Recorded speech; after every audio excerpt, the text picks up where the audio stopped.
ბავშვობაში არაფერი არ მომიყარა. როგორ არა, მომიყარავს და ერთ ასეთ ყურდობას კარგი შედეგიც მოყვა.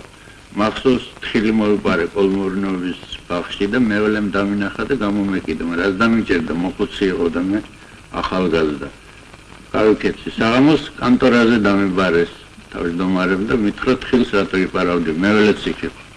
სასტიკი ვარი უთხარი, რომ არ მომიყარავს მეთქი და მეველე განსაკუთრებული მეყურებდა.